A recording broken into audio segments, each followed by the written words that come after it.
আমাদের স্টুডেন্টরা এত প্রশ্ন করতেছে যে 2027 সালের এসএসসি পরীক্ষা ডিসেম্বর। এখন স্টুডেন্ট তো অন্তত পক্ষে 1000 জন প্রশ্ন করছে যে কোন ডিসেম্বরে। তাহলে এই যে একটা মানে লাইন চলে আসলো যে 2027 সালের এসএসসি পরীক্ষা ডিসেম্বর, কোন সালের ডিসেম্বর?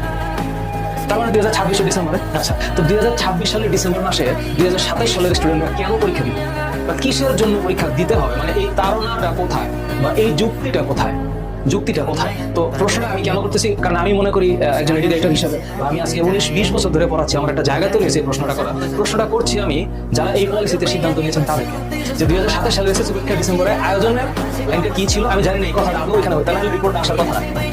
ডিসেম্বরে আয়োজনের প্রাথমিক সিদ্ধান্ত নেওয়া হয়েছে, কে নিছে এই সিদ্ধান্ত? মানে কেন নিছে এই সিদ্ধান্ত? কিসের জন্য সিদ্ধান্ত নেওয়া হয়েছে? মানে লজিকটা কি বা এটা ক্লিয়ারিফিকেশনটা কি বা জাস্টিফিকেশনটা কি? মানে আমাদের কি পেছনে অনেক আগাইতে হবে? আবার একটা কথা হচ্ছে একই সঙ্গে বিষয় সংখ্যা কমানো যায় কিনা, প্লাস সে বিষয়ে আলোচনা হয়েছে। এখন যারা সিদ্ধান্ত নেন, আপনারা যারা, আমরা তো স্টুডেন্টের সাথে অনলাইনে অফলাইনে ডিরেক্টলি কানেক্টেড। স্টুডেন্টদের মনস্তাত্ত্বিক বিষয়টা আমাদেরকে প্রভাবিত করে। আমরা আমাদের কোর্সে যখন স্টুডেন্টদেরকে পড়াই একটা নির্দিষ্ট পেস রেখে পড়াই যে এইভাবে যাব, তাহলে এসএসসি 27 পরীক্ষাটা এখন যদি হয় তাহলে আজকে কোন মাস? আজকে হচ্ছে মার্চ।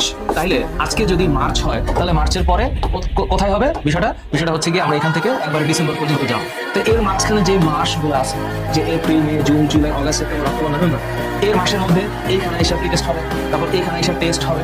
প্রি টেস্টে একটা স্টুডেন্ট কিভাবে নিজেকে প্রিপেয়ার করবে সেই একটা প্রস্তুতি সে নেয়, তারপর টেস্টে এসে একটা প্রস্তুতি নেয়, তারপর একটা স্টুডেন্ট মডেল টেস্ট দেয়।